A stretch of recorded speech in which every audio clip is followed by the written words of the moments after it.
Tendance, mon ami. Chaque soir en ouverture de Smart Bourse, nous retrouvons Pauline Gratel qui vous apporte les infos clés du jour sur les marchés. Bonsoir Pauline. Bonsoir. À la une, c'est donc ce deal entre Nvidia et OpenAI. Oui, un deal historique et stratégique à 100 milliards de dollars. Nvidia va investir cette somme dans OpenAI pour la construction de data centers d'une capacité d'au moins 10 gigawatts, ce qui correspond à l'équivalent de toute la production annuelle de Nvidia. Ils seront équipés des puces les plus avancées afin de former et exécuter la prochaine génération de modèles d'OpenAI. Dans la foulée de cette annonce, hier soir aux États-Unis, le titre Nvidia gagnait 4% après la clôture des marchés. Oui, et aujourd'hui, le titre ouvre en repli de 2%, porté notamment par le deal. Les indices américains ont inscrit de nouveaux records hier et ouvrent aujourd'hui en ordre dispersé. Le Russell 2000 inscrit un nouveau plus haut à l'ouverture. En Europe, les indices sont en hausse.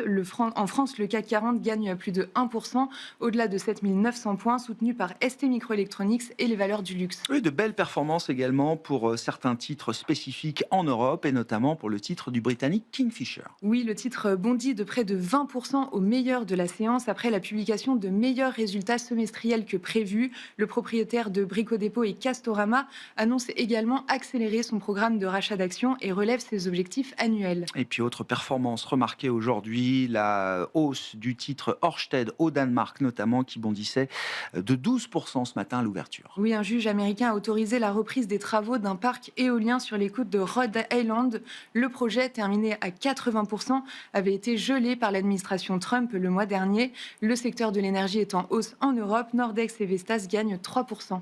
Côté macro, les PMI flash préliminaires pour la zone euro notamment ont été publiés ce matin. Oui, le PMI manufacturier ressort inférieur aux attentes et en zone de contraction en septembre à 49,5. Le PMI service est lui supérieur aux attentes et au mois précédent à 51,4 et le PMI composite est globalement conforme aux attentes à 51,2 en septembre. Et puis un mot des banques centrales, en attendant jeudi la décision de la Banque nationale suisse et la Riksbank, la Banque de Suède, qui aujourd'hui délivrait une baisse de ses taux directeurs. Oui, une baisse de 25 points de base. Le principal taux directeur passe ainsi de 2 à 1,75%.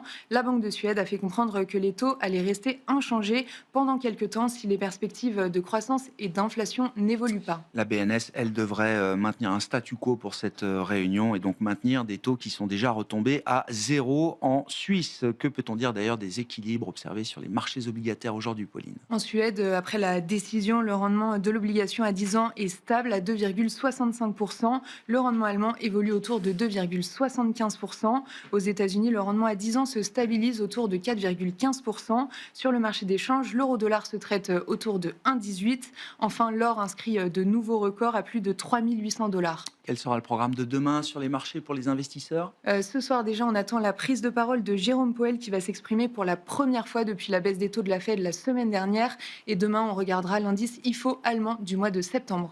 Tendance, mon ami, chaque soir en ouverture de Smart Bourse, Pauline Gratel est avec nous et vous apporte les infos clés du jour sur les marchés.